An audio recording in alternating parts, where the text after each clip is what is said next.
murder and wine. Des meurtres et du vin. L'abus d'alcool est dangereux pour la santé, à consommer avec modération. C'est qui, modération? Bonsoir. Ciao, ciao. Ciao, ciao. Comment What's ça? up? What's up? Ciao, ciao. What's up? Ah, c'était mon fils quand il était petit. C'est ce qu'il disait à chaque fois. je sais pas, C'était quoi la référence? Ah non, c'est la mienne. Mon enfant. Il n'y a rien de spécial pour vous. Hein? C'est clair. Comment ça va?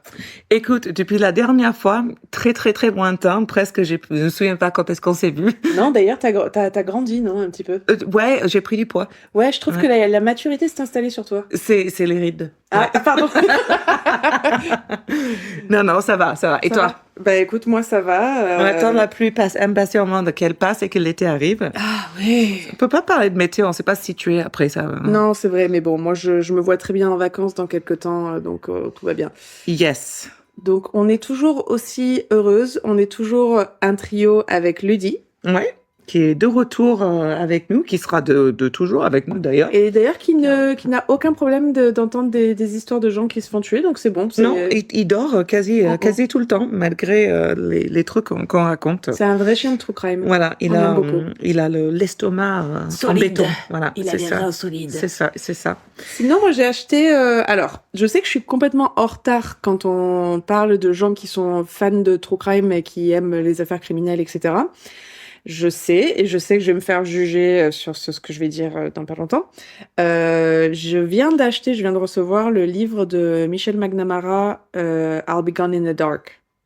Ah oui, ça me parle. Sur le Golden State Killer. Ah oui, d'accord. Mhm. Voilà, donc... Ah oui, Oui. celle qui est morte et qui sortait avec Patton Oswalt. C'était sa femme, même. Oui. Et du coup, voilà. Donc, j'ai acheté le bouquin. Il me tarde de le lire. Mm. Et voilà. C'est tout ce que j'avais à dire. J'ai un peu honte de le lire que maintenant, mais... Moi, je m'en fous si on vient après me parler. Moi, j'ai jamais lu aucun livre sur le truc crime. Je ne lis pas les polaires ni les trucs criminels. Les polaires ou les polars? Les polars, pardon. Je ne lis pas les J'aime polaires. pas les ours polaires non Oh. plus. Allez, vas-y, pétard, viens me péter la gueule. Nous, on est anti-ours polaires. Allez tous les tuer. Il y en a que deux, quoi. Oui, Merde. c'est vrai, ils sont tous morts. C'est vrai, on a vraiment un sens d'humour un peu malsain. Oui. Parce qu'elle adore les animaux, hein, c'est pas vrai. C'est vraiment, moi, si je vois une mouche qui a du mal à Alors sortir... là, pour la sur une première fois, fenêtre- Ludie vient de réagir. Quoi? C'est Si je pas vois vrai. une mouche qui a du mal à sortir de la pièce avec les fenêtres, je vais prendre mon temps pour bien lui montrer la sortie. Non, j'ai pas non plus ce problème-là. Ah, en fait. si. Moi, Enfin, bref. j'ai un gros problème. Tu sais qu'une fois, pour rentrer dans un boulot, on devait faire une test de psychologie. Alors, je ne sais pas quel était le but parce que Je m'en j'ai été souviens. embauchée. Je m'en Voilà. souviens. Donc, je suppose que j'ai bien répondu aux questions, mais c'était genre 400 questions un peu aléatoires. C'est très bon. Mais dans les questions, je suppose qu'il y a des questions qui se ressemblent pour essayer de sourcer la vérité ou de la personne. Et il y avait une, par exemple, je suis dérangée par tuer une mouche. Ce que j'ai marqué non, parce qu'à part toi, je pense que la plupart de personnes Oui, ne moi, sont je pas trouve ça. fans et ça te dérange pas dans ton mode éthique, Non, ça va. dans ton âme. Et après, il y avait une question plus tard dans ces 400 questions qui était est-ce que ça vous fait mal de taper un cheval? Je dis, mais putain, vous êtes passé dans La mouche à un cheval. Et oui, je dirais oui. Enfin, j'ai jamais fait. Je sais pas. Ils auraient pu dire genre un chien ou un Mais chat. d'abord, un petit chat. Oui, mais voilà, un truc un peu plus.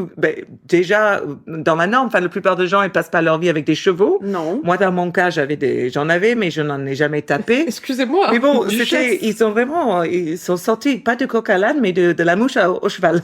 Ah, non, c'est clair. Et après, t'avais pas la question genre, et est-ce que ça vous dérangerait de noyer un bébé?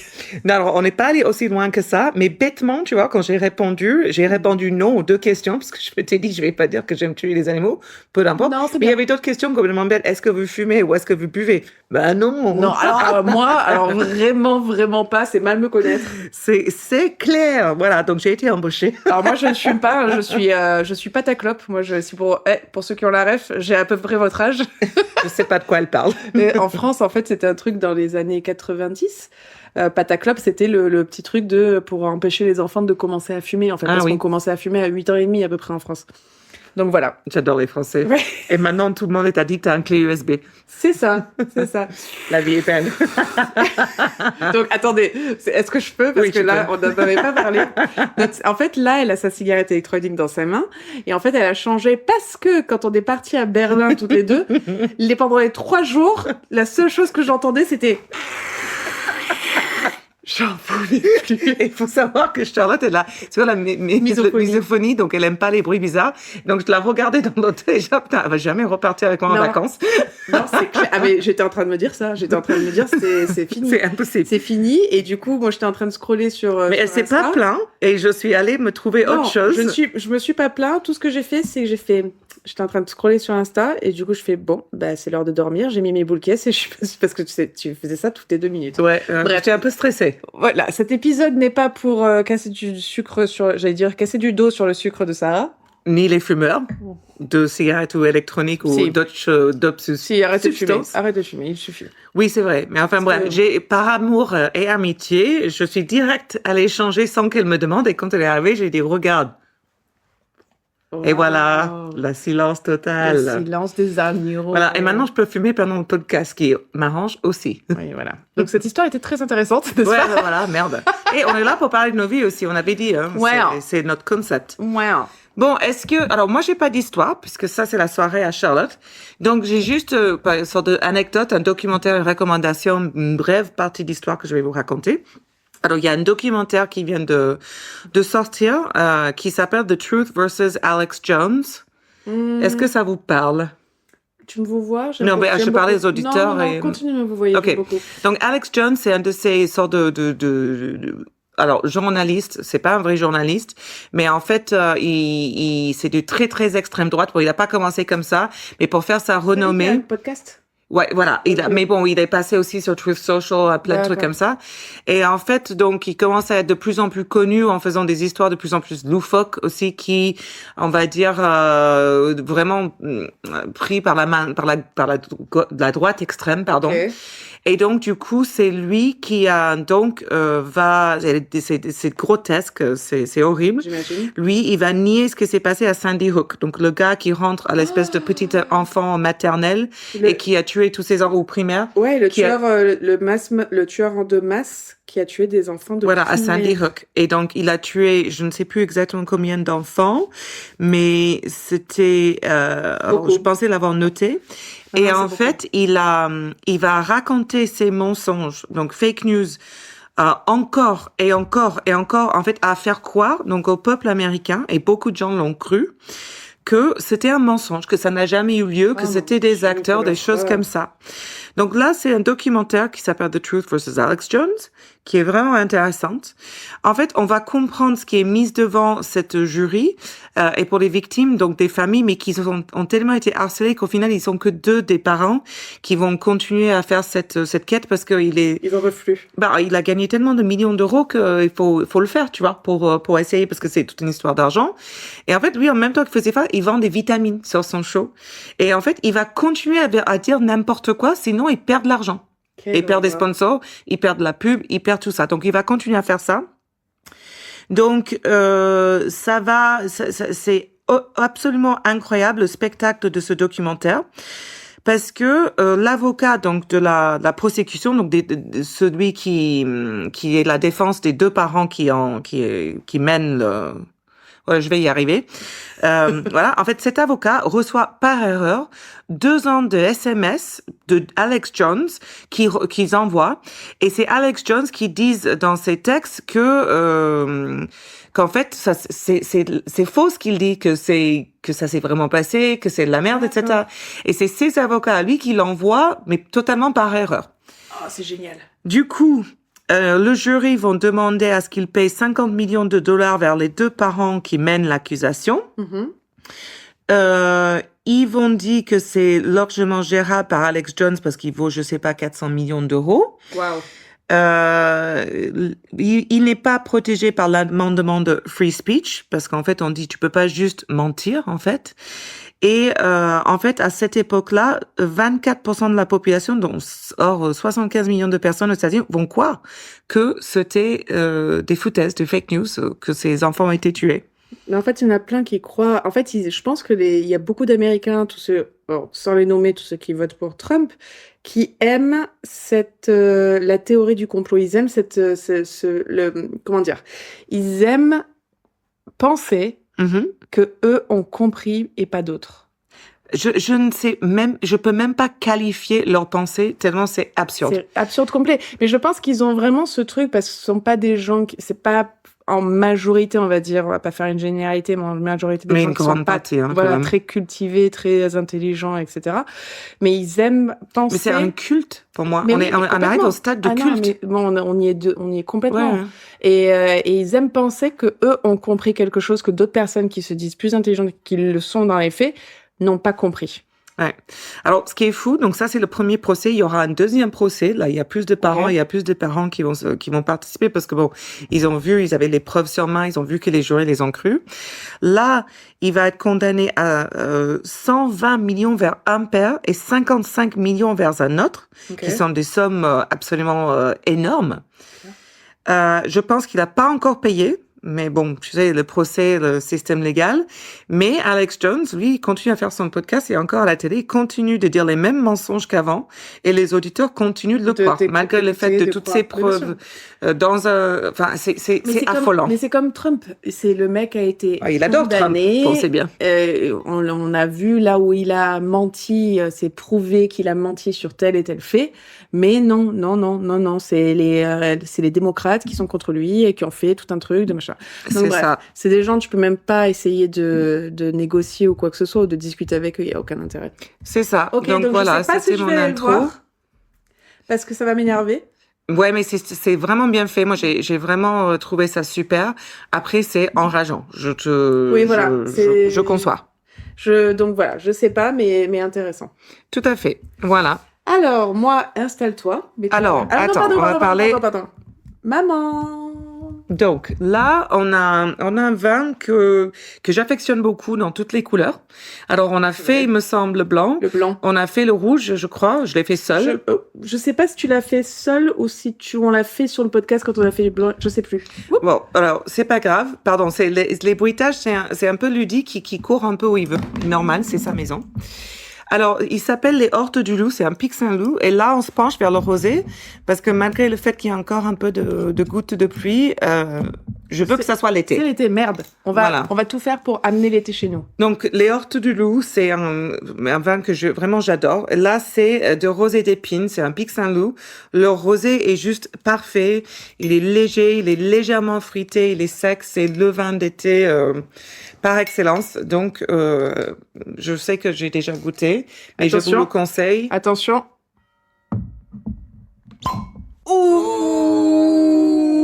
Ouh, c'était très beau, ça, j'ai beaucoup aimé. Alors attendez, parce que maintenant, je pense que je vais commencer à faire le guide Michelin du pop. Mhm.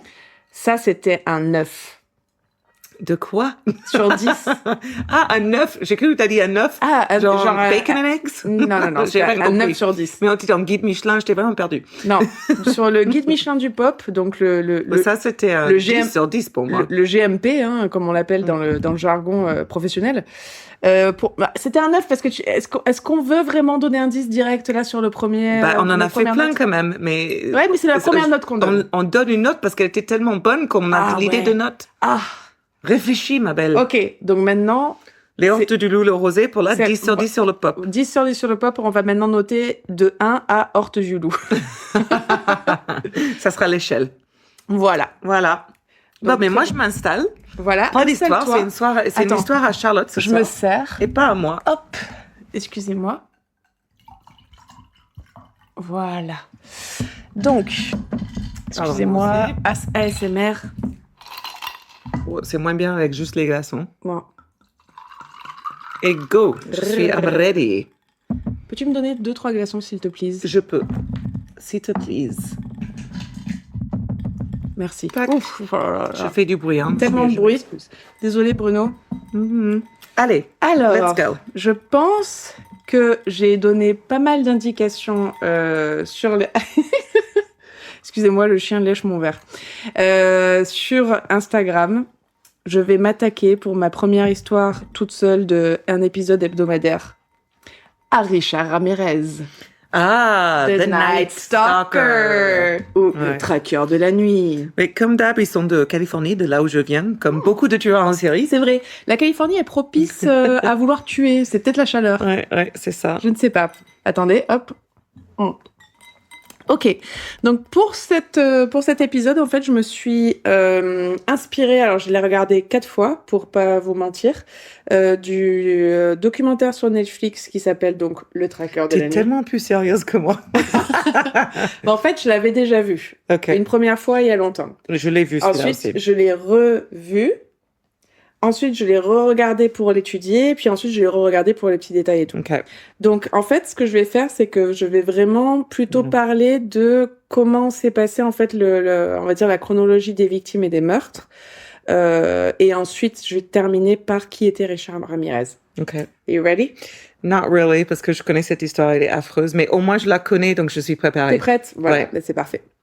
Donc, nous sommes le 17 mars 1985, pardon, ça commence bien.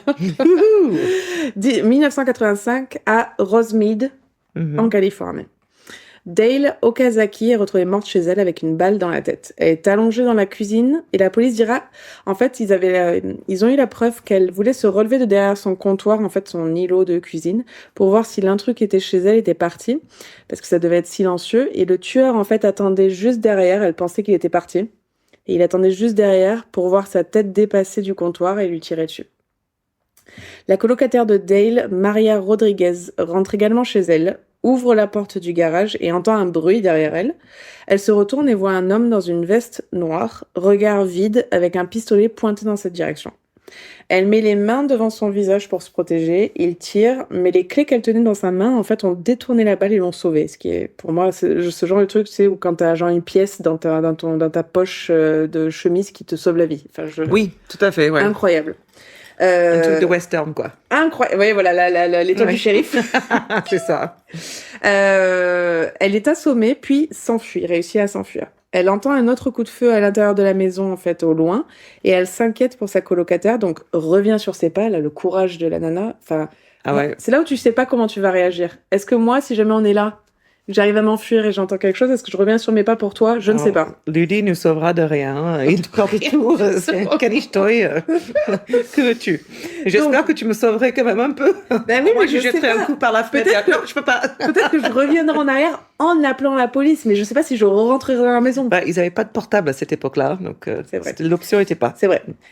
Donc, elle revient sur ses pas. Elle veut passer par la porte d'entrée parce qu'elle pense que l'intrus va repartir par la porte du garage qui était grande ouverte et par là où il est rentré. Mais il ne le fait pas. Et en fait, il se retrouve nez à nez. Lui est choqué de la voir en vie et elle de le voir devant elle à nouveau. Elle lève les mains et apparemment lui dit genre, en gros, bah, tu m'as déjà tiré dessus une fois, on va pas recommencer en fait. Ah oui, tranquille. Bah, je pense qu'elle était tellement... Je comprends ce que c'est le but quand on l'a fait une fois et qu'elle n'était pas morte. Ouais, en fait, je pense que c'est tellement irréel pour elle que... Oui. Et voilà. Et du coup, ça marche, il part tranquillement dans la nuit. 40 minutes après le meurtre de Dale Okazaki, une jeune asiatique appelée Tsai Lian Yu est retrouvée morte sur la route. Elle était dans sa voiture, on la sort de force et on l'exécute d'une balle dans la poitrine. La balle est du même calibre que la balle qui a tué Dale. 27 mars 1985. Donc, on était le 17, là on est le 27, 10 jours plus tard. Dans le county de Whittier, Vincent et Maxine Zazara, 64 et 44 ans, sont retrouvés morts dans leur maison. Un intrus est rentré par la fenêtre des toilettes en s'aidant d'un bidon en plastique pour monter. Il exécute Vincent Zazara pendant qu'il dort sur le canapé d'une balle dans la tête avec un calibre 22. Maxine Zazara est retrouvée dans son lit. Elle a été poignardée plusieurs fois au-dessus du vagin. Elle a été violée et le tueur lui a arraché les yeux. Je me souviens de celle-là étant la plus marquante. Ouais, et il lui a arraché les yeux et bien sûr est parti avec les yeux. Oh my God. On arrive à relever une empreinte de chaussure au point d'entrée de l'intrus dans la terre, une empreinte assez claire d'une chaussure qui faisait du 45-46 de pointure. Donc, en parallèle de ces meurtres, ça je vais pas trop en parler parce que c'est quelque chose qui était assez récurrent et qui arrivera souvent. C'est un grand nombre d'enfants qui se font kidnapper, abusés et abandonnés sur le bord de la route, mais vivants. Ok. Et tous les enfants décrivent leurs kidnappeurs et abuseurs de la même manière, grands, minces, peau claire, blancs ou hispaniques à la peau claire et qui se sentaient très très forts. Oui, oui, ça il disait à chaque fois, Qui oui. puaient vraiment très très fort. Les détectives qui s'occupent des meurtres commencent à croire l'impensable à ce moment-là. On est en 87, faut pas oublier. 85, pardon, excusez-moi. C'est que... Attendez, hop. C'est que les meurtres de ces personnes, de tout âge, et les kidnappings d'enfants laissés en vie seraient liés. Et en fait, ça, c'est du jamais vu dans l'histoire criminelle. Parce qu'il n'y a aucun mode opératoire. C'est même pas juste des meurtres de personnes d'âge et de races différentes, ce que tu veux. C'est aussi des meurtres, des kidnappings, des viols d'enfants. Enfin, c'est de tout. De tout, Il y a de oui, tout. c'est ça. 14 mai 1985. William Doyle, 66 ans, alors qu'il dormait chez lui, se fait tirer dessus à bout portant. Pour l'instant, on n'est que sur des Asiatiques. Est-ce qu'il y a beaucoup d'Asiatiques en Californie? Oui, beaucoup. Parce que il y là, a pour tout, l'instant, il y a tout en ouais, Californie, c'est ça. c'est très mixte. Parce que là, au début, tu te dis, bon, bah, le mec, il a un truc contre les Asiates, mais voilà. Non. William Doyle, 66 ans, alors qu'il dormait chez lui, se fait tirer dessus à bout portant. Puis sa femme Lillian se fait violer, battre et voler. Heureusement pour elle, son mari a réussi à appeler le 911 avant de mourir, ce qui a sauvé la vie de sa femme. Elle a été retrouvée extrêmement battue, avec les pouces dans des poussettes. Tu sais, c'est les petites menottes comme dans la famille Addams, là. Enfin, pas comme dans la famille Addams. En fait, Oui, je vois exactement des ce que menottes de ça pouces. t'attrape les pouces. Alors non, c'est pas le truc de la famille Addams comme ça. Ah oui. C'est vraiment des mini menottes pour pouces. Ah oui, d'accord, ok. Mais que si jamais tu essayes de bouger, ça t'arrache le pouce. Ah, Il y a moi, des trucs à je savais l'intérieur. pas du tout ça. Voilà, il y a des trucs à l'intérieur, comme des crochets en fait. Ouais. Et si vraiment tu essayes de bouger, ton pouce, ta peau, enfin, Ah ouais, d'accord. Voilà. Sympa. Très sympa. T'achètes ça où? Bah, je pense à Action. Hein. 28 juin 1985, Patty Helen Higgins, 32 ans, est tuée dans la ville d'Arcadia. Elle a été massacrée dans un accès de rage du tueur. En fait, il l'a égorgée Mhm. et il l'a poignardée dans la plaie de son cou plusieurs fois. D'accord. Donc là, tu sens vraiment de la colère. Ah ouais. 4 jours plus tard, la police d'Arcadia rappelle la brigade criminelle en disant « On a un nouveau meurtre ». Mary Cannon, 75 ans, est égorgée de la même manière que celle de Patty Higgins. Excusez-moi, juste je rigole parce que le chien est pas calme du tout et il aime pas trop l'histoire du Night Stalker, hein, je Non, dois je le crois dire. qu'il est moins fan de Night Non. Stalker qu'il était Ouais. de Mais c'est peut-être non, comme l'octopus, tu sais, le pieuvre qui Oui. prévoit les gagnants Coupes de du Monde. la Coupe du Monde. Voilà, ben en fait, lui, il va nous dire si l'histoire est néfaste ou pas, parce que là, la dernière fois, il a dormi, là, il est... Je crois que tu allais dire si, réveillé. il va nous dire si l'histoire va être nulle. Oh, alors, Merci. très dark, Voilà. il est pas, Ouais, il c'est s'endort pas. Puis, 3 jours plus tard, la brigade reçoit un appel de Sierra Madre, pas loin d'Arcadia, donc Whitney Bennett, une adolescente qui se met au lit à la maison de ses parents, elle est seule, et tout ce dont elle se souvient est de se réveiller en sang, elle est battue violemment, et on apprendra plus tard, par un cric de voiture. Donc tu vois, Oh voilà. God. C'est Ouais. horrible, genre d'une violence Ah, non, sans mais nom. ce mec, il était vraiment fou. Horrible. Elle survit à ses blessures, heureusement. La preuve importante qui ressort de cet assaut est une empreinte de chaussure ensanglantée sur un duvet qui correspond aux autres empreintes retrouvées sur les lieux des crimes précédents. 6 juillet 1985, la maison de John et Lorraine Rodriguez. Lorraine est endormie sur le canapé alors que John, qui travaille en tant que député du shérif, est dans la chambre parce qu'il travaille tôt le lendemain matin. Donc Lorraine entend un bruit sourd et elle se réveille. Il témoigne dans le documentaire, Oui. lui. Ouais, je me souviens. Il témoigne. Donc elle dit, je pensais que c'était mon mari qui faisait du bruit, qui allait réveiller les enfants, donc je dis, oh John! Surtout que, excuse-moi, mais en tant que, je sais pas, vous êtes flic, enfin, c'est l'un ou l'autre. Soit tu te sens très protégé parce que tu dis il faudrait être con pour attaquer un flic, ou soit tu dis c'est un peu inquiétant parce que on sait jamais s'il a fait des ennemis, etc. Exactement, si t'as mis des gens en prison et qui veulent te rechercher. Mais bon, en général, moi, j'irais pas attaquer les flics, quoi. Non, c'est pas terrible. Donc elle crie John comme ça, elle est très énervée parce que genre tu vas réveiller les enfants. Lui, ça le réveille et il dit mais laisse-moi tranquille, je dors en fait. Et là, elle comprend. Elle se rend compte qu'il y a une présence chez elle. Elle sait pas où, elle sait pas comment, elle sait pas si cette personne est complètement dedans ou elle est en train de rentrer, mais elle le sent. Donc Lorraine fait le tour de la table à manger de manière très douce et discrète, et elle aperçoit une fenêtre qui n'avait jamais été ouverte par le passé parce qu'elle était scellée par la peinture, tu sais. Et là, elle est complètement ouverte. Ah ouais, putain, Donc, mais elle dit, ok, il y a un les problème. poules, quoi. Moi, j'ai la chair de poule. C'est vraiment un film d'horreur, là. Ah ben, c'est un film d'horreur. Et t'imagines, t'es dans le noir chez toi, tu sens qu'il y a quelqu'un, bref. Ils appellent la police pendant que John fait le tour de la maison avec son pistolet et sa lampe torche, et il voit sous la fenêtre ouverte une magnifique empreinte de chaussure qu'il a la bonne idée de protéger par une boîte en plastique avant l'arrivée de la police, parce qu'il se dit avec le vent et tout, ça va se dégrader. Donc quand les inspecteurs voient l'empreinte, ils vont direct dire au Rodriguez, vous l'avez échappé belle. Ah ouais, Parce clairement. que là, toute votre famille était morte, mais dans des conditions complètement horribles. Ah oui. Donc là, ils ont une empreinte très nette et ils mettent des détectives en charge de retrouver cette chaussure. Donc ils vont dans des magasins de basket et ils se rendent compte que cette empreinte correspond à la basket de marque Avia. A-V-I-A. Donc la particularité de cette marque est qu'elle venait tout juste d'être manufacturée. Donc ils vont même jusqu'à aller rencontrer le créateur de cette chaussure qui leur donne des semelles pour pouvoir comparer et ce qui leur permet de déterminer que l'empreinte appartient à une basket Avia modèle 440. Et il a donné aussi aux détectives les registres de vente qui montraient que le 9 janvier 85, 1356 paires de l'Avia modèle 440 sont arrivées aux US depuis Taïwan. Donc les policiers se disent, le modèle du tueur devait être noir, parce que déjà, tu as envie d'être discret dans la nuit, et c'est ce que les témoins décrivent. Ils décrivent un ensemble sombre, voilà. Ah d'accord, ok. Et ils voient que seulement 6 paires noires de ce modèle ont été fabriquées.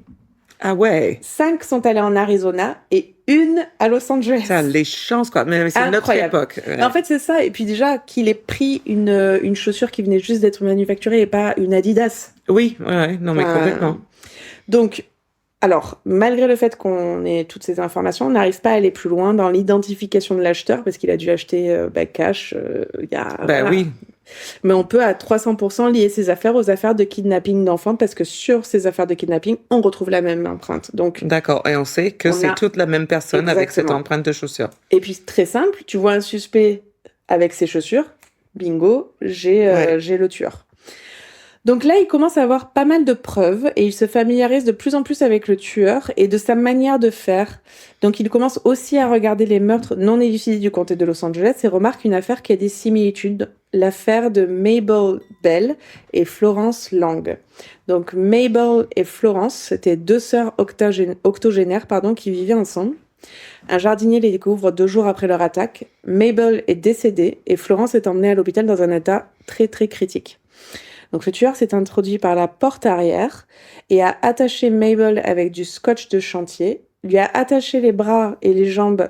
En fait, elle était complètement écartelée sur son lit à baldaquin, En croix. en croix. Ouais. Elle a été violée, battue à mort avec un marteau. La police retrouve un réveil en inox, tu sais, en métal. Oui. Donc du coup, là, il y a une empreinte de chaussure dessus et vu que c'était en métal, l'empreinte est très très visible. Oui. Et elle correspond aux empreintes retrouvées jusque-là. Mais il avait quoi sur ses chaussures, ce mec, pour laisser des empreintes de partout? En fait, c'est du sang. Oui, mais du dans la sang. maison du policier, il n'est pas encore rentré. Dans la maison du policier, c'était dehors, dans la terre. Ah, d'accord, Voilà. ok. Donc, on voit également que le tueur est extrêmement à l'aise juste après avoir tué. Oui, ouais. Il prend même le temps de se faire un snack, comme d'ailleurs le Golden State Killer. Moi, j'en parlerai de ce tueur un jour. Spoiler, je le ferai. Donc, c'est aussi la première affaire où il y a un pentagramme dessiné sur le mur au rouge à lèvres. Et il avait également dessiné un pentagramme sur la jambe de Mabel Bell. Donc, là, Mabel et Florence, c'est la première affaire où on voit un pentagramme. Donc, ce pentagramme apporte de la lumière à une affaire qui s'est passée récemment. Une jeune femme a survécu à une tentative de kidnapping et a vu le suspect partir en Toyota à toute vitesse. Un flic en moto voit passer cette Toyota de pleine balles et l'arrête. Donc le policier à moto fait sortir le suspect de la voiture, il lui dit « mettez les mains sur le capot », il le fouille, etc. Puis il retourne à sa moto pour chercher son carnet de verbalisation. Et à ce moment-là, le suspect entend à la radio du policier la transmission de la tentative d'enlèvement qu'il venait juste de faire. Ouais. Et il entend également la description de la voiture qu'il était en train de conduire. Ouais. Donc il fait « Ouf, 1 plus 1, equals sometimes... » 11. Ouais. Jean-Claude. Jean-Claude Van Damme, toujours. Donc, il se dit, ça sent pas bon pour moi. Ouais, clair. Il trace un pentagramme avec son doigt sur le pare-brise. Ah, mais et quand même, s'enfuit. il prend son temps, comme quoi, à chaque fois, il change pas des mots. C'est ça, mais il a voulu vraiment signer parce qu'il avait cette aise déjà. Les policiers entendant parler de ça, les détectives se rendent sur le lieu où a été remarquée cette voiture, qui était volée, forcément, et demandent à fouiller la voiture et relever les empreintes. Et c'est là où c'est un petit peu compliqué parce que c'est aux États-Unis, c'est pas comme en France. En fait, la voiture était dans la juridiction de la Los Angeles Police Department. Et en fait, t'as plusieurs comment dire, county Ouais. et plusieurs C'est comme des départements, en fait. brigades de policiers, en fait. Ben, ouais. Et donc, du coup, si tu bouges d'endroit, Ouais. ben, c'est à qui est la À qui est responsabilité? la responsabilité. Donc là, c'était la responsabilité de la LAPD. Et vu qu'il y a de l'animosité entre chaque brigade, et qu'il y a moi, je veux résoudre l'affaire et pas toi, le LAPD, on dit, on va faire nous, laissez-nous tranquilles, laissez-nous faire. Donc le shérif est obligé de dire, OK. 7 juillet 1985. Donc si tu suis, c'est le lendemain des 2 sœurs. OK. Le lendemain. Une grand-mère de 60 ans, Joyce Nelson, est retrouvée chez elle, battue à mort. Elle s'est débattue pour ne pas se faire violer et il a sorti, en fait, ça lui a sorti tellement de rage et de frustration de ne pas pouvoir la violer qu'il l'a complètement piétinée. Il a piétiné sa tête jusqu'à laisser une empreinte très Jesus nette fucking Christ. de chaussures Avia sur sa joue. Alors, pas une bonne pub, hein, pour eux. Pour Avia, non, est-ce que tu entends parler de la chaussure Avia? Non, justement, j'allais dire, ouais, ça a dû mettre un peu de la mort à la marque. Donc, je sais pas pourquoi, mais dans ce documentaire, c'est ça il est vraiment bien fait, je trouve. En fait, la famille de Joyce parle d'elle et je sais pas, moi, ça m'a touchée parce que c'est tellement beau. Ils la décrivent de manière vraiment touchante et pas bateau, tu sais pas, elle illuminait la pièce quand elle est entrée. Oui, tu vois. oui. Et en fait, c'était vraiment qui était cette personne de manière très simple et basique et c'était, je sais pas, c'était. Mais c'était une femme, quelqu'un, et elle s'est débattue. Et la manière dont ils l'ont décrit, tu t'y attaches en 2 minutes 30 et c'était vraiment bien fait, je trouvais. Ça m'a un peu émue. Donc, le soir même de ce meurtre, il commet un viol, donc pour satisfaire ce besoin-là, mais il laisse la victime en vie. Donc, si on résume, les 10 derniers jours, on a 5 affaires de meurtre et de viol. Ce qui est énorme.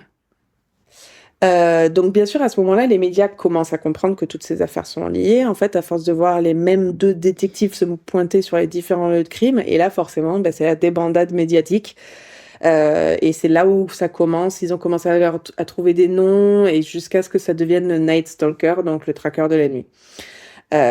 Et surtout on sait très bien que les médias et les journalistes mettent souvent la priorité sur le scoop plutôt que sur l'affaire et se servent d'informations qu'ils arrivent à obtenir d'une manière ou d'une autre pour faire chanter les policiers et avoir d'autres infos moins vitales à l'enquête pour leur JT. Je sais pas si je suis claire. Non, je comprends pas tout à fait. En fait, par exemple, là, ils disent que dans le documentaire, il y a une journaliste qui a trouvé l'information sur la chaussure, Avia. Et ça, les policiers ne veulent absolument pas que ça soit dévoilé parce qu'ils veulent vraiment choper le tueur. Avant qu'il change de chaussure. Voilà, exactement. Ouais. Du coup, ils disent, ok, qu'est-ce que tu veux? Et du coup, ils sont obligés de donner des informations aux journalistes que les journalistes peuvent donner à leur JT au public américain sans que ça compromette l'affaire. D'accord, ok. Donc, c'est tout un jeu de chantage. De chat et de souris, quoi. Ouais, que j'aime pas trop, mais bon, c'est comme ça. Donc, revenons à la voiture qui était retenue par la LAPD avec le pentagramme sur le pare-brise, les enquêteurs reprennent contact donc pour savoir s'ils ont avancé sur le relevé d'empreintes et ils apprennent que le LAPD n'a toujours rien fait. Ils arrivent avec grande difficulté à obtenir l'accès à la voiture, mais le temps d'y arriver, ils se rendent compte que la voiture avait été garée en plein soleil. Donc, toutes les preuves ont été cramées. Ah, mon Dieu. Mais le LAPD, bon, à cette époque-là en particulier, avait vraiment une mauvaise réputation. Hein. Ah ouais? Oui, bah, c'est juste avant l'affaire Rodney King, tout ça, c'était des gros racistes. Puis en plus, c'était à l'époque où en fait ils étaient vraiment corrompus. Okay. En fait, ils faisaient plein d'échanges de drogue, de deals pour l'argent. Enfin, ils étaient extrêmement corrompus. D'accord, ok. Donc ça, et c'est là où tu te dis, en fait, et là tu vois dans ce documentaire, honnêtement, ils auraient pu empêcher des meurtres s'ils avaient eu des empreintes à ce moment-là. Ouais, mais bon, et ils avaient d'autres frics à se faire. Sûrement. Donc la seule chose exploitable de cette voiture, c'est une carte de visite d'un dentiste de Chinatown. Donc ils vont voir ce dentiste et ils apprennent que le suspect... Qu'est-ce qu'il y a? Oui, prends ton verre. Ah, merci. Ok. Ils apprennent que le suspect y était le 3 juillet. Donc là, on est le 8 ou le 9 juillet, donc ils l'ont raté de très très peu. Ils demandent à voir la fiche de renseignement remplie par le patient et le nom écrit dessus est Richard Mena. Okay. Avec une adresse qui est bien évidemment fausse. Mais ils obtiennent les radios de ses dents, de ce Richard Mena, un des détectives le montre à un ami spécialiste, un dentiste, quoi. Et cette personne dit, quoi qu'il arrive, tu peux être Spécialiste des dents. spécialiste des dents. Et cette personne dit, quoi qu'il arrive, tu peux être sûr qu'il va revenir. Vu l'état de ses dents, il va très rapidement être dans une douleur incommensurable. Ah, ok. Intéressant. Voilà. Donc, qu'est-ce qu'ils font si le mec va revenir? Ils postent des policiers sous couverture, donc des Asiatiques, parce que c'est Chinatown, des détectives asiatiques chez le dentiste. Mais leur supérieur pense que c'est une perte de temps et d'argent. Donc, décide de demander à la LAPD, parce que c'était leur juridiction, encore une fois, de mettre un système d'alarme. Comme ça, quand le dentiste voit le suspect, hop, il appuie sur le bouton rouge. Ouais, bon, tu mets le gars en grave danger, vu le suspect. Ouais, mais en fait, ils se disent, il va venir se faire soigner, il va pas te tuer. Oui, mais le bon, dentiste. panic button. Ouais, mais tu le vois pas, hop, et les flics arrivent. Bon, bref. C'est mettre vachement de responsabilité dans les mains d'un dentiste, quoi. Ok. C'est ce qu'ils font, en tout cas. Ok. Donc, le premier soir, après le retrait de la police, donc des policiers sous couverture, le dentiste appelle un des détectives vers 22h en lui demandant, qu'est-ce qui s'est passé? Vous étiez où? Ouais. Et là, il fait, pourquoi tu dis ça? Et en fait, Richard était venu ce même jour. Le dentiste a poussé le bouton d'alarme, mais il devait y avoir un faux contact ou un problème de fabrication. Oh mon Dieu. Parce que l'alarme n'a jamais sonné. Franchement, LAPD, you fucked up. C'est horrible. 2 fois, donc 2 fois qu'ils ont fucked up. Oui, c'est pas la fin, je pense. 20 juillet 1985. Le tueur s'en prend à Max et Leila Needing, un couple d'octogénaires encore une fois. Donc il rentre par la porte arrière encore une fois, les tue à coups de couteau, blessure par balle. L'arme utilisée sur les Needings correspond à celle utilisée sur Dale Okazaki, donc notre première victime de l'histoire. Ok. Le même soir, les détectives sont appelés sur une autre scène de crime. Donc là, il commence à tuer plusieurs fois sur une même nuit, en fait, hein, ce qui montre son... Il me semble me souvenir que, de toute façon, il était prolifique, il allait vite, mais là, à la fin, c'était ouf. Donc cette fois-ci, il s'en prend à la famille Kovanat, encore des Asiates. Donc il rentre par la porte de derrière, tue l'homme qui dormait sur le canapé d'une balle dans la tête. En fait, tous les mecs dorment sur leur canapé en Californie dans ces familles. Hein. Ouais, puis surtout, c'était en juillet, il faisait chaud. Ok. Donc, tu sais, souvent, tu préfères dormir sur ton canapé, tu laisses la porte ouverte. Oui, peut-être, pourquoi pas. Excusez-moi, je me resserre, j'écoute. Vas-y. Donc, il agresse sexuellement la femme et leur enfant. Ok. Oui, c'est ça. Ouais. Il reste sur place 2 ou 3 heures, ce qui est énorme. Et heureusement pour la police, il avait laissé 2 belles empreintes de chaussures Avia. Et en fait, pour la police, cette affaire, c'est celle qui regroupe absolument tout. C'est-à-dire, on a la chaussure Avia, on a le calibre 22, qui était sur plusieurs meurtres. On a le meurtre, on a les agressions sexuelles sur adultes et sur enfants. Donc là, c'est vraiment ce qui prouve, cette affaire en elle seule prouve que toutes ces affaires sont effectivement liées à la même personne. Je te remercie de ne pas avoir rentré dans le détail parce que je sais que dans mon documentaire, il rentre dans le détail de cette affaire et je me souviens, j'ai fait... Non. Ouais. Voilà, ça me fait plaisir. La femme a réussi à donner un descriptif très précis de l'agresseur et a aidé la police à réaliser le portrait robot qu'on connaît tous, le portrait robot qui a été dans tous les journaux. Il tue encore pas mal de fois, donc je vais récapituler à la fin parce qu'on est toujours dans le même mode opératoire. Donc je vais donner le nom des victimes qui ont été tuées à la fin. Donc là, on part sur San Francisco, où le 18 août 1985, donc on était en juillet jusque-là, donc c'est vraiment pas loin, monsieur et madame Pan, je suis désolée, je vais devoir faire une petite parenthèse, mais le mec s'appelle Peter Pan quand même. Ah oui. Voilà. Encore des Asiatiques. Et vraiment, je sais pas ce qu'il y a, mais... Oui, il a un truc. Il n'y en a pas autant. On sait pourquoi à la fin ou pas? Je me souviens pas. Non, parce qu'il n'y en a pas autant. Enfin, je veux dire, vous en avez... Si, il y a une énorme communauté de tout type, que ça soit chinois, japonais, coréen, vietnamien. Et même Mexique. Enfin, tu vois, et pourquoi il n'est pas tombé sur des Mexicains, tu vois? Enfin... Mais c'est ce que je dis. Il a dans son MO, il aime les Asiatiques. Ouais. Mais je me souviens pas de cette de cette particularité quand je l'avais vu. Mais en fait, San Francisco, c'est assez important. Donc, monsieur et madame Pan sont brutalement assassinés.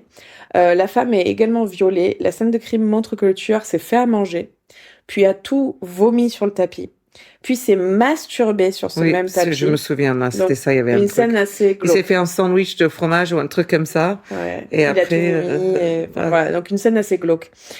La police de Los Angeles se rend compte qu'il s'agit du même homme grâce à la balistique.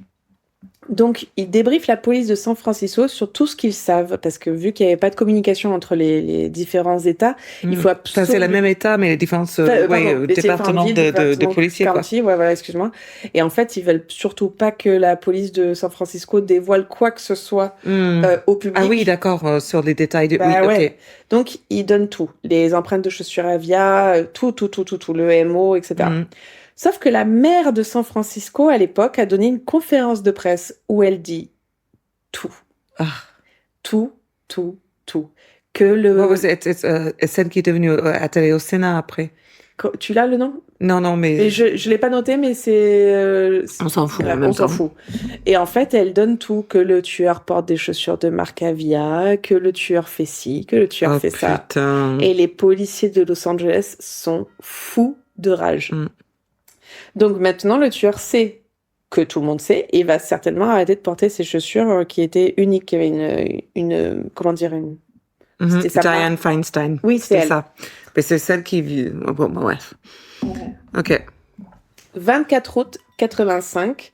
Donc là, on était sur le 20 juillet 85 et après, on était 18 août 85. Donc 24 août 85, relativement proche. Une autre tentative de meurtre à Los Angeles. Donc en fait, il est revenu de San Francisco entre-temps. Heureusement, cette fois-ci, un jeune témoin, vraiment un adolescent, un petit ado, se souvient avoir vu une Toyota rouler très lentement et relève même une partie de la plaque d'immatriculation. Enfin, le cerveau sur ce gamin. C'est quoi. clair. La police dévoile cette information et un homme dit ma voiture a été volée, ça doit être elle. Il retrouve la voiture, réussit à obtenir une empreinte digitale sur le rétroviseur conducteur. En fait, c'est le conducteur qui a dû régler son rétro. Oui, et là, il retrouve une empreinte. Ok. Et là, attention, c'est là où le travail de détective est magnifique. Moi, j'adore. Parce en fait, c'est une petite information sans importance ou un petit indice plus une autre petite information sans importance et plus une autre font que ça fait un pattern, en fait, un schéma du tueur et je trouve ça fascinant. Donc là, une femme appelle pour dire que son père est SDF et qu'il s'est fait un ami dans la rue qui s'appelle Rick et que son père pense que c'est le Night Stalker. Puis, un informateur de la police amène un bracelet que la mère de sa petite amie avait eu en cadeau, parce qu'il pense que c'est lié à l'affaire, en fait. La mère dit qu'elle l'a eu de son petit ami, qui s'appelle Armando Rodriguez, et que son petit ami a eu ce bracelet de la part d'un certain Rick. Donc, ils vont voir Armando Rodriguez, et... où est-ce que tu as eu ce bracelet? Non, je suis pas une balance, allez tous vous faire enculer. En gros, c'est ça, il dit fuck you. Le Jerry Springer show, quoi. Voilà, et là, les policiers commencent un peu à le secouer de manière physique, n'est-ce pas? Et pour avoir le nom du Rick, donc il se fait un peu tabasser, et puis il finit par crier le nom Richard Ramirez. Alors, qui est Richard Ramirez? Ramirez est originaire de la ville d'El Paso, au Texas, où il est né le 29 février 1960. Donc, de son vrai nom, Ricardo Muñoz Ramirez Leiva. Très joli. Gracias. Il est le fils de Mercedes Muñoz et Julian Ramirez, tous deux immigrés mexicains. Donc, il est le petit dernier d'une fratrie de 7 enfants quand même, très catholique. Donc, sa mère tente de les guider vers le chemin du Seigneur, n'est-ce pas? Ça a bien marché. Oui, non, pas trop. Mais Richard ne s'y intéresse pas. Choquant. Hein. Dès l'enfance, il est victime de violences par son père, qui va même jusqu'à l'attacher à une croix dans un cimetière et le laisser toute la nuit comme ça. Ah oui, je me souviens qu'il a une enfance pourrie, enfin, en tout cas... Affreuse. En fait, Richard Ramirez, c'est vraiment... Je sais pas si j'en parle après ou si je me le suis mis dans mon truc, mais... Pour moi, c'est la démonstration du tueur en série qui, quand tu fais, quelle est la différence entre, est-ce qu'un tueur en série naît tueur en série ou est-ce qu'il le devient? Non, il le devient. Tous. Voilà. Ça, c'est du nurture, lui, pas de la nature. C'est vraiment ça. C'est vraiment. Tu laisses un enfant sur un coin dans un cimetière toute la nuit, il va pas fonctionner normalement. C'est ça. Et en plus, il n'y a pas que ça. Donc, il noue un lien très fort et très rapidement avec son cousin qui s'appelle Miguel, qui s'appelle Mike. Mike, c'est un vétéran de la guerre du Vietnam. Et en fait, il prend le petit Richard Ramirez sous son aile et il éduque Ramirez à base de photos de femmes que Mike avait violées, de photos de Mike posant à côté de victimes décapitées. Oh my fucking God. Mike aussi apprend au jeune Richard à tirer et lui enseigne des techniques pour tuer. Ramirez décide finalement d'aller vivre d'aller vivre chez Mike, excusez-moi, je m'étais un peu emmêlé les pinceaux. Mais le 4 mai 1973, Mike tue sa femme d'une balle dans la tête et Ramirez, âgé de 13 ans, est témoin de cette scène. Plus tard, c'est chez sa grande sœur et son mari qui va habiter. Et toujours dans cette ambiance très très malsaine, son beau-frère passe ses nuits à espionner des femmes chez elle. Ah oui, il est super bien entouré quand même. Et il prend Richard sous son aile. C'est encore l'apprenti d'un psychopathe. D'un psychopathe. Donc après, donc elle, le père, l'oncle, l'autre, enfin bon, bref. Toutes ces personnes construisent. Tout se réunit pour faire un super psycho. C'est ça. Et ce qu'il est devenu, en fait, il est devenu vraiment super psycho. Puissance 10, quoi. Donc c'est dans cet environnement complètement malsain que Ramirez s'intéresse au sexe et développe un penchant pour le satanisme. Et on top of that, il a un certain penchant pour les drogues dures, donc ça n'aide pas, n'est-ce pas? D'où sa dentition. Non, en général, quand on prend l'héroïne, on se comporte normalement, quoi, merde. Voilà, c'est pas fifou. Et d'où sa dentition horrible qui était décrite par beaucoup de témoins. No, meth. Donc, il meth, je pense qu'il fait, il fait tout. Il faisait beaucoup de choses. Toucher. Voilà, il faisait beaucoup de drogues. Et il avait une dentition horrible. Et qui puait aussi la mort parce qu'il avait une dentition qui était en train de pourrir. Voilà. Ah, ok. Et il se lavait pas très très bien. Donc, revenons à nos moutons. Maintenant, on a un nom dans la police. Donc, la police de Los Angeles peut faire matcher les empreintes de tous les Richard Ramirez qu'ils ont dans leur système, parce qu'à l'époque, c'était manuel. C'était pas tu rentres dans un ordinateur et blablabla. Heureusement, il n'y en avait que 8 Richard Ramirez. Sinon, ça allait prendre un peu plus de temps. Donc, notre Richard Ramirez à nous avait été arrêté pour des petits vols sans importance. Donc, ils avaient ses empreintes. Et ils ont trouvé un match donc avec l'empreinte sur le rétroviseur de la voiture volée. Et dans son dossier, il avait également une photo de lui. Donc ils ont un nom et une photo. Enfin. Donc ils diffusent la photo de Ramirez dans les médias absolument partout. Ouais. Et là, dès que Richard allait où que ce soit, son visage... En plus, il a vraiment une tête... particulière. C'est pas... Ouais, tu sais, souvent, quand il faut une photo ou genre un croquis de dessin de qui on l'a vu, tu te dis, mais c'est méconnaissable. Qui est-ce? Je sais pas. Là, dans son cas à lui, c'était une photo et en plus, la tête, il faisait peur. Voilà, tu n'avais aucun doute. Donc, partout où il allait, son visage était placardé. Donc, il rentre dans une épicerie, un liquor store. Mmh. Il se voit sur le journal. Il prend panique. Il prend le bus pour essayer de s'échapper. Mais en fait, les gens dans le bus commencent à le regarder en chuchotant. C'est lui, c'est lui, c'est lui. Donc, il descend du bus et là, se fait poursuivre par les habitants de Los Angeles. Et là, il traverse, en fait, à pied. Il traverse des autoroutes. Enfin, il fait n'importe quoi. Et il arrive dans un quartier hispanique où il essaie de voler la voiture d'un conducteur. Et là, un homme appelé Manuel de la Torre a pris une barre de fer et a commencé à le poursuivre et à le frapper à la tête. Il y a une sorte d'ironie ou truc de beau que ça soit avec ça. Que par des hispaniques, par des gens. Et puis, avec ce qu'il a utilisé contre la fille quand il l'a violée. Ouais, et puis que ce soit... En fait, moi, ce que j'aime, c'est que c'est les gens du quartier, en fait, c'est les habitants vraiment de Los Angeles qui ont arrêté cet homme qui a terrorisé cette ville. Qui les a terrorisés, ouais. Qui a terrorisé cette ville. Tout à fait, ouais. Parce qu'à l'époque, ils disaient, en fait, qu'ils ne fermaient pas leur maison. À l'époque, oui, mais moi, j'ai grandi à cette époque-là. Voilà. Et là, ils commençaient tous à avoir peur. Ouais. Donc Richard voit une voiture de police et il est presque soulagé de se faire arrêter parce qu'il savait que les gens étaient en train... Enfin, ils allaient le tuer. Ils allaient le tuer. Donc Richard Ramirez est arrêté le 31 août 1985 et son procès, qui était pour lui l'occasion de se mettre en scène et de construire son persona, a rassemblé énormément de monde et malheureusement énormément de groupies. Il est reconnu coupable de 13 meurtres, 11 viols, 5 tentatives de meurtre, 14 vols aggravés avec réfraction. Et il est pratiquement certain qu'il y a encore beaucoup d'autres meurtres non élucidés qui pourraient lui être attribués, en fait, surtout à San Francisco. Bien sûr. Il écope de la peine de mort.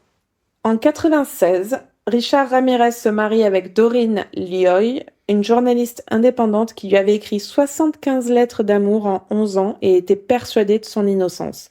Et en fait, j'ai lu qu'il y avait même une membre du jury qui lui avait fait des cupcakes avec marqué genre I love you dessus, mais elle l'a quand même déclaré coupable. Trop chelou. Et sa femme Doreen était persuadée qu'il était innocent jusqu'à ce qu'il y ait une vieille affaire d'une gamine, d'une enfant qui a été tuée et violée qui lui a été attribuée et là elle a fait ah non mais je pensais vraiment qu'il était innocent mais maintenant j'ai des doutes et du coup elle ne l'a plus jamais contacté. Ok. Très chelou. Le vendredi 7 juin 2013, Richard Ramirez décède de cause naturelle au Marine General Hospital, selon les services correctionnels de Californie. Donc T'imagines malheureusement, le nombre d'années qu'il a vécu, ce mec en prison, des gens qui ont Ouais. vécu avec lui. Parce que, enfin, là, tout ça décrit ses crimes, etc. Mais on décrit la personne, en vrai, au jour le jour, devait être fucked up. fucked up. Ah ouais. Ces victimes qui ont été tuées, qu'on connaît, en tout cas, parce qu'on Oui. est pratiquement persuadé qu'il en a d'autres. Ben, clairement, comme il a été C'est sûr et prolifique et certain. rapide. Parce qu'en fait, ils disent dans le documentaire, il y a une période très très longue où il n'y a pas de meurtre. Mais il n'y a pas une histoire comme quoi il est parti au Mexique ou où il Non, ça, pensait. ils en parlent pas, mais en Ok. fait, il y a une longue période où il n'y a pas de meurtre, sauf que le mec, il tue. Bon, en même temps, en tout cas, tout ce qui liait, c'était les chaussures. Donc, Et puis, il y a surtout... pendant Non, quelques mois, il est porté une autre paire de chaussures. Ou basta, qu'il n'y a pas quoi. d'empreinte qui est retrouvée. En fait, Oui, tu vois, c'est très mais simple. voilà. On était quand même en 85.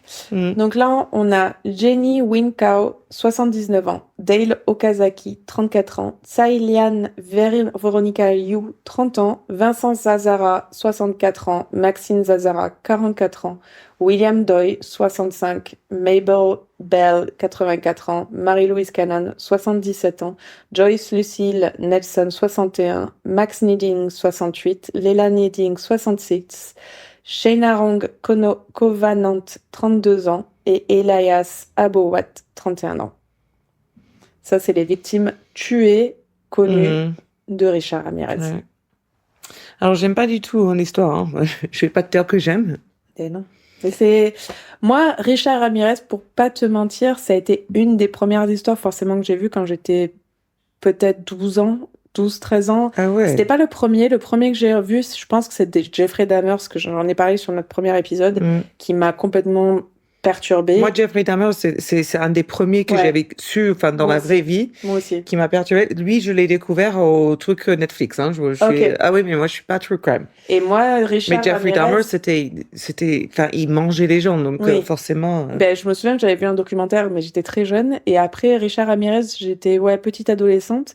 Et c'est vraiment un truc qui a assis, en fait, enfin, cette fascination que j'ai eue après pour les tueurs en série. Parce que, en fait, surtout que lui, Richard Ramirez, est très particulier dans le sens où tout y passe. Oui, oui, il y avait tout qui passait. Tout Ouais. y passe. Mm. Et voilà. Donc, j'ai trouvé que le documentaire Netflix était super intéressant. Je l'avais vu à l'époque, probablement avec Xavier, et effectivement, je trouvais qu'il était bien fait, même si ça m'a profondément dérangé. Je pense que j'ai fait rapide, je veux pas regarder ça, Très ou dérangeant. j'ai fermé les oreilles.